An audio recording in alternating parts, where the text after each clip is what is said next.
The Conservative frontbencher laughed immediately after being asked the question before he delivered a brilliant answer. Mr. Davis had finished his speech, which set out Britain's future relationship with the EU.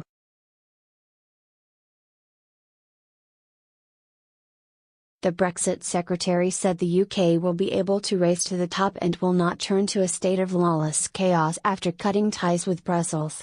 The reporter who asked the Brexit Secretary the final question asked Mr. Davis whether he could respond to reports that he was lazy.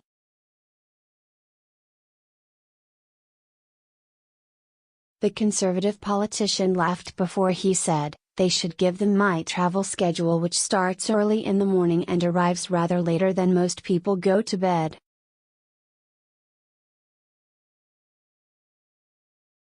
The Brexit Secretary then returned to the first part of the question, which asked whether the government will have a clear position on what it wants from trade negotiations with the European Union by the end of the week.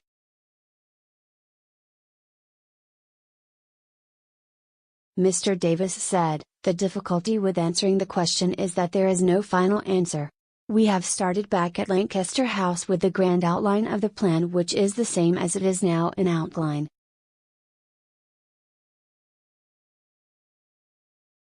They should give them my travel schedule." David Davis.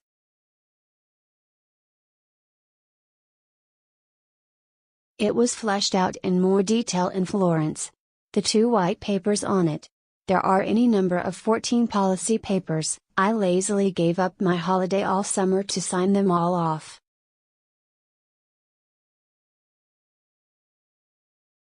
And, of course, we will be talking about some of these specific issues on Thursday. The policy will get more and more closely refined, and that is what will happen on Thursday, and very successfully.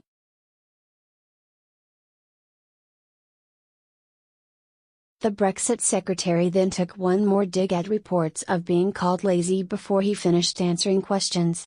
He said, "Right, I think I better stop there because in my lazy schedule I have got to head off to Athens next."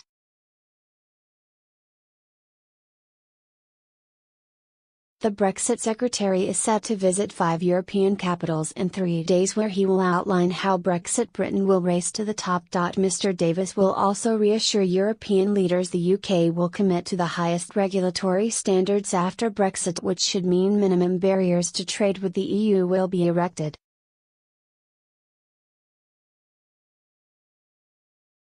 During his speech, he said, "The agreement we strike will not be about how to build convergence, but what to do when one of us wants to make changes to rules."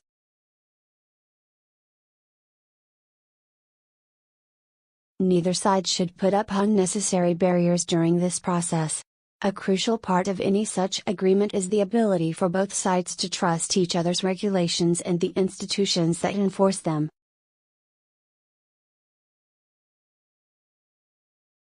Such mutual recognition will naturally require close, even-handed cooperation between these authorities and a common set of principles to guide them.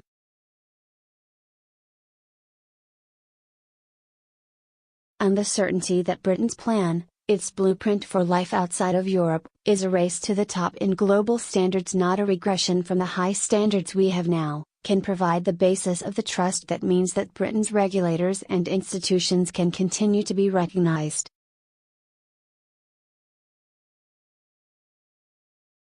Related articles: Brexit, government rebukes CBI for this response to Davis's speech. Expert reveals how UK can untangle itself from Brussels red tape. Brexiteers' brilliant response to Davis's regulation speech.